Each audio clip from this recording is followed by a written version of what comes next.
So you've heard a little bit about me already from Amanda. What I will tell you is that I grew up, as she said, in Exeter.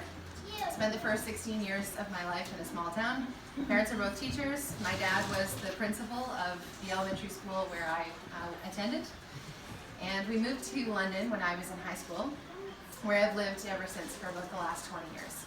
And I had no intention of going into politics. I will say if you had told me even 3 or 4 years ago that I'd be standing here talking to you, I would be quite surprised by that. I spent the first decade of my career as a public servant. I was a director at the City of London, responsible for culture, economic development, and government relations.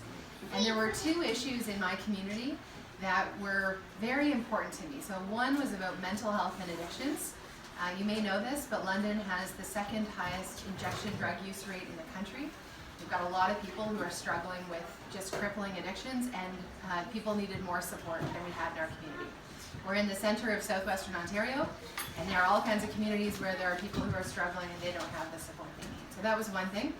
The second thing was about transportation.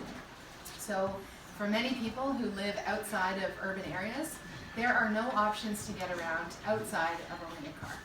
Right? And for a lot of people, that's the choice that they want to make, and that is great.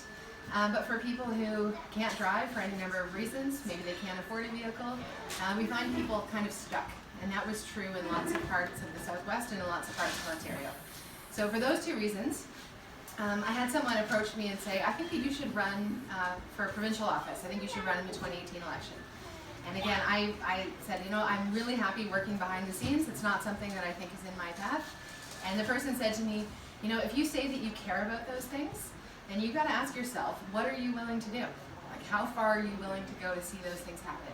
And the answer was that there is nothing that I wouldn't do to be able to help the people who I